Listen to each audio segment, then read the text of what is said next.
Қияр бақшадағы ең сүйікті көкөністердің бірі. Әркім жазда жасыл қиярды жұлып алып, балғын күйінде жегенді ұнатады. Бірақ бір мәселе бар. Қиярдың жасырын жаулары да бар. Олар көзге кішкентай көрінгенмен қиярды әлсіретіп, тіпті өнімсіз қалдыруы мүмкін. Алдымен сол зиянкестермен танысып алайық. Тля. Өзі кішкентай, жасыл немесе қара түсті жәндік. Жапырақтарын шырынын сорып, қиярды әлсіретеді. Өсімдіктің жапырағы бұралып, сарғайып кетеді. Өрмекші кене. Өте ұсақ, көзге әрең көрінеді. Жапырақтардың астына тор құрып алады.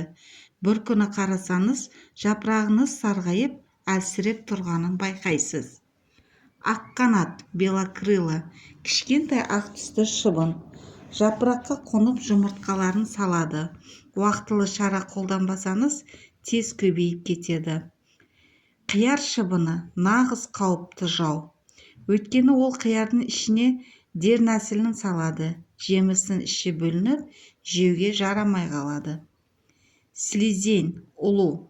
Бұл жәндік емес, бірақ зиян одан да көп. Слизень қиярдың өзін тікелей кеміреді. Жемісте үлкен тесік қалдырып кетеді.